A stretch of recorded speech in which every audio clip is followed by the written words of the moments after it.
hukuman moral, pengucilan sosial, dan cibiran masyarakat akan terus terjadi kepada orang-orang itu. Amunisi kritik Mahfud MD kembali dilontarkan. Kali ini, Cawapres nomor urut 3 ini menyindir Gibran Rakabuming Raka. Mahfud MD menyebut, sanksi sosial akan tetap berlaku terhadap pihak yang dinilai melanggar kode etik.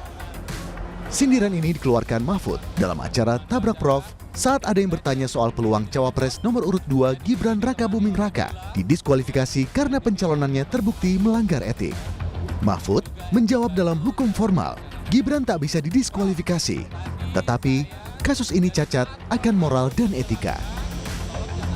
Kan hukuman sosial di tengah masyarakat, hukuman moral juga. Anda tidak sah, gitu. Anda karena pertolongan angkel paman. Karena Anda ini merekayasa hukum. Itu adalah cibiran masyarakat yang tidak akan pernah terhapuskan selama hidupnya. Cibiran Mahfud dinilai Wakil Ketua TKN Prabowo Gibran Habibur Rahman salah alamat.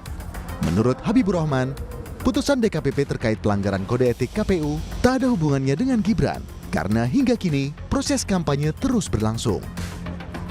Saya agak sulit mencerna apa yang dimaksud Prof. Mahfud bahwa Mas Gibran akan mendapat cibiran seumur hidup. Karena baik secara hukum maupun secara etika nggak ada masalah sama sekali dengan pencalonan Mas Gibran ya. Kita kupas misalnya secara hukum baik putusan MK maupun putusan DKPP itu nggak ada hubungan dengan Mas Gibran. Putusan MK itu kan dianggap publik sebagai putusan yang sangat tidak adil karena menjatuhi hukuman kepada Anwar Usman padahal tidak ada bukti terjadinya intervensi. Lalu putusan DKPP justru memperkuat legitimasi Mas Gibran karena di pertimbangan hukumnya disebutkan bahwa KPU harus melaksanakan putusan MK nomor 90 itu sejak pemilu 2024. Pencalonan Gibran Rakabuming Raka memang menuai kontroversi.